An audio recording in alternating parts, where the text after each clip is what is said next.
Houthi తీవ్రవాదులు మళ్లీ చేస్తున్నటువంటి అటాక్లు అయితే వాణిజ్య నౌకల మీద చేస్తున్నటువంటి దాడులు తాజాగా అమెరికాకు సంబంధించిన వాణిజ్య నౌకల మీదనే దాడులకు పాల్పడటంతో అమెరికా తీవ్ర ఆగ్రహం వ్యక్తం చేసింది. మొన్నటిదాకా బ్రిటన్ అమెరికా కలిసి చేసిన దాడులు, ఆ తర్వాత బ్రిటన్ ముందుగా మీడియాకు సమాచారం ఇచ్చుకుంటోందని తెలిసాక బ్రిటన్ని పక్కన పెట్టి అమెరికానే అటాక్స్ చేస్తోంది. తాజాగా హౌతీల మీద పెద్ద ఎత్తున దాడులకు పాల్పడింది. Hours after the Houthi struck another US linked ship in the Red Sea region, the American military launched fresh air strikes on the Yemeni group.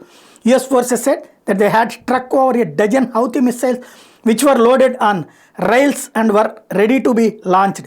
Earlier, the Houthis attacked commercial ship Genco Picardy after the US government added the Yemeni group to a terror list in order to cut off its funding and weapons acquisitions.